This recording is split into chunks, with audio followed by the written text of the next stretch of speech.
Elijah Blue Allman actually has to southern New Hampshire to this area, but he's now in jail because he was arrested for the second time in just 3 days. Single hardest battle of her life. This fight isn't about music or fame or even the incredible legacy she's built on stage. It is about saving her 49-year-old son from dying.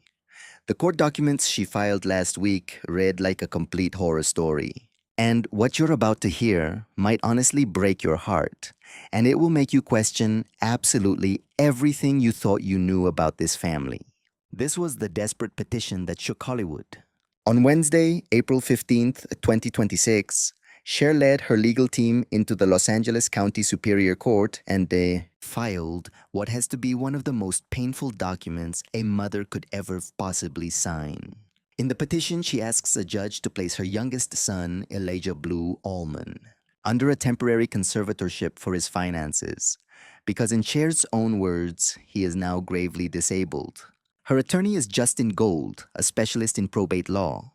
He drafted the filing with Gabriel Vidal from Loeb, and Loeb the exact same firm that supported Cher during her first conservatorship attempt years ago. The next court hearing is set for April 24th, which is only days from now. Now what makes this new filing so different from the last one is that Cher is not asking for control of her son herself.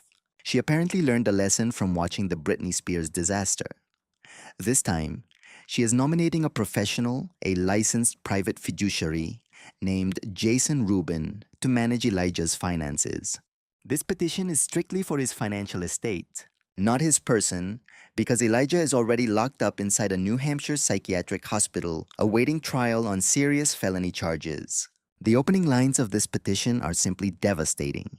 Cher states that Elijah Allman's life has deteriorated significantly since her last petition, and that his situation has become truly dire on several different fronts. His mental health has taken a severe downturn.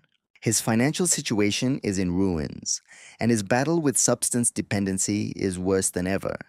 She portrays a man who simply has no concept of money. A man who can't manage his own money and who is vulnerable to fraud or undue influence from anyone who sees him as an easy target. Then she details the heartbreaking pattern that has been destroying his life for many years. Once he receives a payment from his trust, he checks into a hotel, often the famous Chateau Marmont. He then buys and uses illicit substances until all the money is gone, which ends with him in the hospital or found overdosed on a floor somewhere. The financial figures that Cher presents to the judge are simply staggering. $200,000 in unpaid income taxes, $18,000 owed to a dealer who tracked him down to collect, and $50,000 in damage to the last Airbnb he rented. 14 other rental properties have also been damaged with thousands of dollars worth of cigarette burns. 18 different hotels have been forced to kick him out for screaming profanities and behaving erratically in front of the other hotel guests. Plus $6,500 a month in court-ordered spousal support that repeatedly goes unpaid. The petition also includes disturbing details that go way beyond just money. Cher makes the allegation that Elijah aggressively propositioned a young female hotel maid, that he started several grease fires by just zoning out while he's cooking, leaving food burning on the stove, and that one time, he was discovered unconscious behind the wheel of his car, stopped in the middle of traffic, only revived after paramedics showed up with emergency treatment. His own older half-brother, Devon Allman, filed his own sworn declaration supporting the petition, and what he wrote is perhaps the most haunting part of this entire tragic case. But in order to understand why Devon wrote those words, and why Cher is taking this public step right at this moment, you really have to go back and look at how Elijah actually ended up inside a locked psychiatric ward in New Hampshire to begin with. The arrest that started it all. The events that led to this filing started on Friday evening, February 27th, 2026, at about 7 o'clock at night. Elijah Blue Allman arrived at St. Paul's School, a prestigious private school located in Concord, New Hampshire.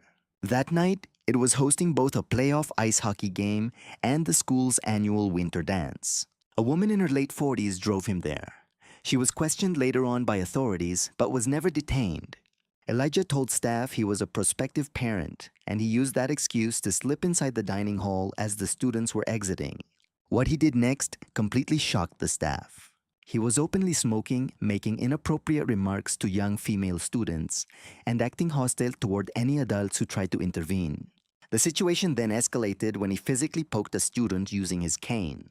A campus safety officer eventually got him outside, where Concord police were waiting to arrest him for 2 counts of simple assault. They also charged him with criminal trespassing, criminal threatening, and finally disorderly conduct. The school's rector, Kathy Giles, emailed concerned parents claiming the incident only drew national attention because of his celebrity family. But less than 48 hours later on Sunday morning, March 1st, the situation took a much more serious and dangerous turn. A panicked woman called 911 from her home on Ministerial Road in Windham, New Hampshire, absolutely terrified. She was hiding inside a closet, whispering desperately to the dispatcher that a man had just forced his way into her home. When officers arrived, they followed fresh footprints in the snow to the back door, which had been pried open with loppers shattering the glass pane. As the officers made their way inside, they discovered Elijah Blue Allman sitting on the living room couch, smoking a cigarette like he hadn't a care in the world. He told police the homeowner gave him permission to come in, and even to break the door, a story the homeowner immediately and fiercely denied. A fresh cigarette burn was also found scarring the living room rug. The damage to the back door alone came to roughly $1,700, which bumped the charge to a Class B felony for criminal mischief on top of a burglary and violating his bail from the street. Paul's incident from only 2 days prior. At his arraignment on March 2nd at Salem District Court, a judge ordered him held without bail. Elijah was initially sent to the Rockingham County Department of Corrections in Brentwood, New Hampshire. Then sometime between the middle of March and mid-April, his mental state deteriorated so severely that authorities moved him from the jail to a locked psychiatric hospital just to get him competent enough to face his criminal charges. He's been inside that hospital ever since, while his mother has been watching from across the country, completely unable to speak with him, unable to get him on the phone, and powerless to do anything for him except file more paperwork. But these overdoses, the hotel incidents, the violent outbursts, none of this just happened out of nowhere. To truly understand what Cher is desperately trying to save him from, we have to go back to the single year that completely broke him, the desert overdose. It was Father's Day weekend, June of 2025, on the 14th at about 1:25 in the afternoon.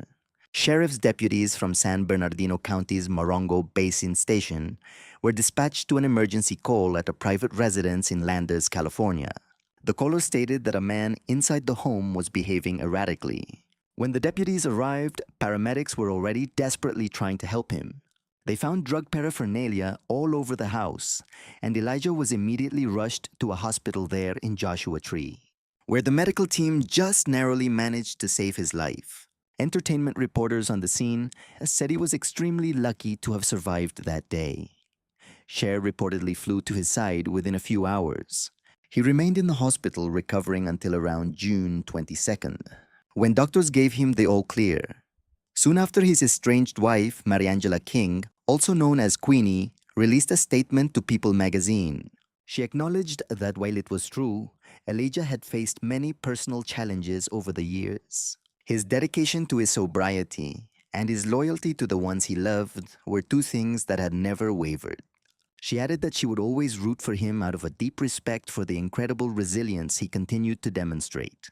This was a surprisingly generous statement considering all the drama that had unfolded between her and Cher over the last 3 years. Then only weeks after that overdose, Elijah was dealt yet another major blow. On August 8, 2025, a Los Angeles Superior Court judge ordered him to pay $6,500 a month in spousal support to Mariangela, which was to be paid in 2 installments on the 1st and the 15th of each month, retroactive to the 1st of July. Elijah missed that entire court hearing as he was still in rehab at the time and was simply unable to attend. His estranged wife's financial documents revealed the lavish lifestyle they once shared in happier times, including extensive travel through Europe and stays in 5-star hotels. We're talking first and business class flights, private pools, personal gyms, chefs, maids, and she even had a dedicated therapist. She claimed she'd been out of work since 2009 with less than $4,000 to her name. By November of 2025, the financial pressure was so extreme that Michael Lehman, the trustee for the entire Blue Allman estate, agreed during a phone call with Mariangela to release $24,000 for Elijah straight from the trust. $14,000 of it went to her, $10,000 went to her lawyer. Elijah, meanwhile, was in no state to sign a check or even reply to an email. And the very reason that trust money is there at all, the reason a financial engine keeps sending payments to a man unable to manage them, traces back to a tragedy from nearly a decade ago.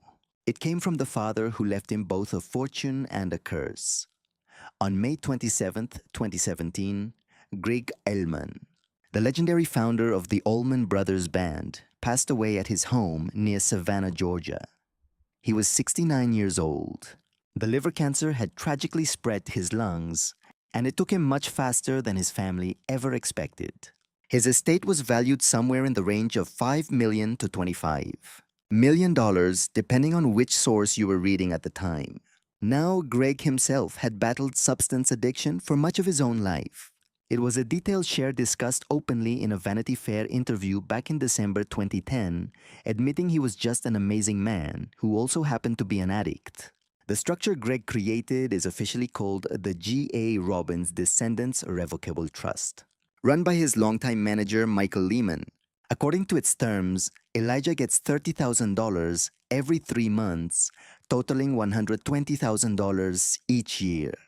And that money arrives like clockwork, no matter if Elijah is sober in rehab in the hospital or passed out on some hotel floor. According to Cher's own petition, Elijah has allegedly burned through about $1 million from the trust in just the last 6 years, with most of it spent on substances and pricey hotels, especially the Chateau Marmont. And legal experts believe Greg made one painful, crucial oversight when he created this trust. He failed to include a special clause that would let the trustees stop payments if his son couldn't manage the money responsibly. Since that specific clause doesn't exist, Michael Lehman has no power to simply turn off the tap himself. The one legal tool that can actually stop those quarterly payments is a conservatorship, and that is precisely what Cher is asking the court to approve. But the mounting debts, the substance abuse, and the overdoses are only half of the story behind this family court battle. The other half, that involves a marriage, a whirlwind romance, that turned into one of the most explosive celebrity legal fights we've seen in years. Elijah first crossed paths with Mariangela King back in 2013 in the German city of Cologne, where he was undergoing treatment for Lyme disease he reportedly contracted while on a trip to India. Mariangela was then a singer in a British pop group called King, and they were on a blind date when a friend suddenly pulled her aside to ask if she knew who she was with. She would later tell People magazine that she had absolutely no clue that Elijah Blue was Cher's son when she first agreed to the date. From there, their romance moved at lightning speed. They were engaged on November 25th and then married on December the 1st, a mere 6 days later, in front of the fireplace inside Elijah's Beverly Hills home. But the marriage was in trouble almost from the very beginning, and they legally separated on April 20th, 2020. And Elijah officially filed for divorce in November of 2021. However, the incident that truly set this whole family on fire took place on the night of their 9th wedding anniversary, according to a sworn legal declaration that Mariangela later filed. She and Elijah were trying to reconcile in a New York hotel room when 4 men suddenly showed up at their door and physically removed Elijah from the room.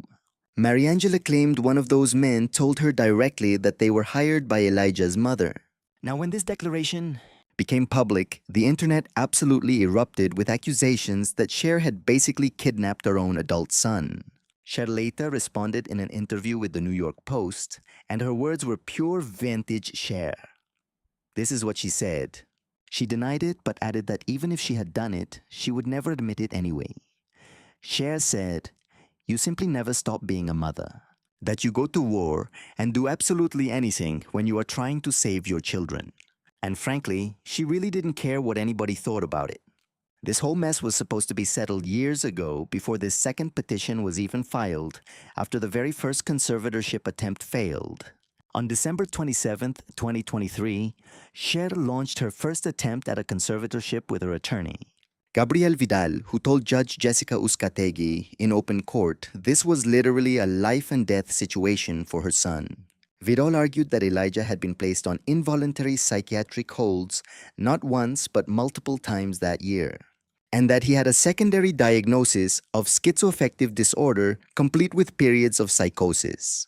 Plus, two of his half-siblings had even nominated Cher to be his temporary conservator, but the court still did not agree. At a hearing in late January of 2024, Judge Uzcategui officially denied the emergency conservatorship request. The judge explained she wasn't questioning Cher's motives, but that fear alone isn't enough evidence for a court to make a legal ruling. Elijah, represented by his own attorney Stephen Brumer, fought back hard. In a declaration he filed that April, Elijah admitted that yes, he had struggled with serious addiction, but insisted he was not mentally ill. He argued the world is full of addicts who destroy themselves, even without access to trust funds. He powerfully stated that the only person who could save him from his own demons was himself. He even took a subtle shot at his mother, writing that he knew for a fact she didn't manage her own money, so he had grave concerns about her managing his. Then, through private mediation that September of 2024, both sides reached a settlement and the entire petition was officially dismissed. But Cher made sure it was dismissed without prejudice, meaning she kept the legal right to come back and file again if things got worse. Elijah reportedly made two big promises: hire a business manager and fully commit to his sobriety. According to this latest filing, he did not follow through on either promise. And so now, with his personal freedom in the hands of a New Hampshire judge, his famous mother is about to do something she has not done in decades, finally tell the full story of what raising him has truly cost her. So, what's next for Cher and Elijah? The next big hearing for the conservatorship case is set for April 24th with a separate hearing on the spousal support issue scheduled for May 6th. Elijah's legal team now includes celebrity divorce attorney Laura Wasser, but insiders strongly suspect that Cher herself is the one quietly paying Wasser's hefty fees. And that tells you something very real about the relationship beneath all of this courtroom drama. A mother who is supposedly destroying her son in the public eye is also privately paying the very attorney defending him from her. That one contradiction reveals the entire truth of this family. California recently passed a new law called Senate Bill 43, which Governor Newsom signed on October 10, 2023. This new law expanded the definition of gravely disabled to now include severe substance abuse, even without a co-occurring mental illness. Cher's filing in April 2026 uses the phrase gravely disabled very deliberately because her legal team is using that new legal standard directly. This case is now shaping up to be the first major celebrity test case of the post-Britney Spears conservatorship reform era. Cher is now 79 years old, and she has been fighting this exact same battle within her family for over 4 decades. In a Vanity Fair interview way back in 2010, she admitted both of her sons struggled with the same substance abuse issues, as their fathers had believing it jumped a generation and landed directly on her children. Her upcoming second memoir is expected to cover those very years of raising Elijah and watching him slowly fall apart. It is now expected in May of 2026, just as this legal battle reaches a fever pitch. Whatever secrets Cher has been keeping quiet for decades, the world is finally about to hear them in her own words. And that is the full story of what is happening to Elijah Blue Allman as we speak. And frankly, it is incredibly difficult to watch any part of this story unfold. Let us know in the comments below, do you think Cher is doing the right thing? Or has she finally crossed the line?